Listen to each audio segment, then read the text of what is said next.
CNG বর্তমান মূল্যের উপর আরও ৫ টাকা ৯৬ পয়সা মূল্যবৃদ্ধির দাবি জানিয়েছে সিএনজি স্টেশন মালিকদের সংগঠন। আজ রাজধানীতে এক সংবাদ সম্মেলনে তারা এ দাবি জানান।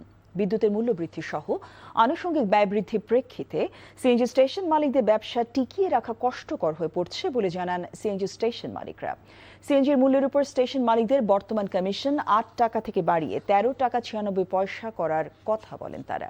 ২০১৩ সালে জ্বালানি মন্ত্রণালয় থেকে স্টেশন মালিকদের কমিশন ২ টাকা ৯৮ পয়সা বাড়ানোর সুপারিশ করার পর ১ টাকা বাড়ানো হয়, কিন্তু এরপর গত ১৩ বছরে তাদের কমিশন বাড়ানো হয়নি বলেও জানান সিএনজি মালিকগণ।